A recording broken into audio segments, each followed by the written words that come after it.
know we're not supposed to pick something as our favorite based on its physical appearance, but that may or may not be the reason why I chose my pet, and you'll see why. Hi, I am Mihika from St. Xavier's College, Mumbai. I will be talking about my pet mineral Bonite in this video. As I mentioned before, Bonite has a beautiful physical appearance. It is due to its tarnish and metallic luster. It is quite evident from the pictures that it has a range of colors. These colors are a result of oxidation which causes the tarnish. The variations in the thickness of the tarnish give rise to a wide range of colors. Wherever the tarnish is relatively thick, it absorbs the shorter wavelengths of light and produces a blue or a purple color instead of green or yellow.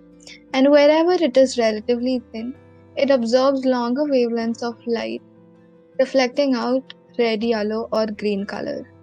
This tarnish also acts as a protective layer against oxidizing.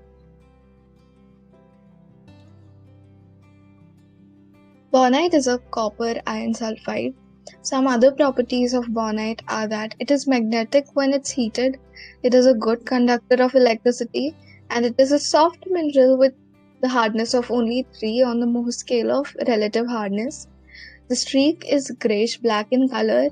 It rarely forms crystals and is found in massive forms. This is a diagnostic property of bonite along with its tarnish and streak. Bonite is a primary and secondary forming mineral. Bonite occurs as disseminated, that is spread throughout the host igneous rock. You can see it in the representation I've made. The small specks represent bonite crystals. It is also found in sedimentary cupriferous shales. The photo contains shale with a tint of copper, but it doesn't contain any bonite in it. It occurs in hydrothermal vein deposits as well. The photo shown shows a hydrothermal vein of secondary mineral which doesn't contain any bonite. It occurs in pegmatite deposits and in skarn deposits of contact metamorphism. I have inserted a picture of garnet skarn to show what a skarn looks like. Bonite is commonly associated with minerals like pyrite, malachite, covellite, pyrrhotite, and it almost always occurs with chalcopyrite. Fun fact, chalcopyrite treated with acid looks like bonite and it is sold to tourists in the name of bonite. Some other interesting facts of bonite are that even though it belongs to the orthorhombic system, its crystal form in the isometric systems above the temperature of 228 degrees Celsius. It is the state emblem of South Australia. Bonite is used as a geologic thermometer.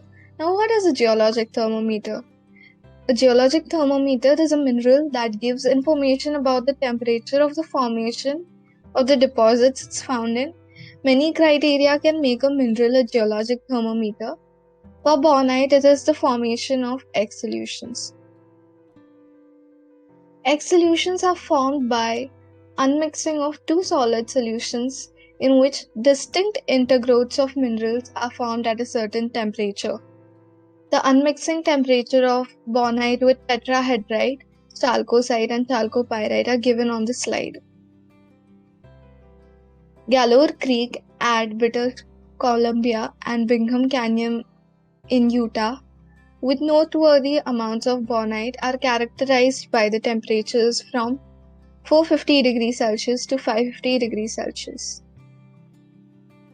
This is an aerial view of the copper mine at Utah.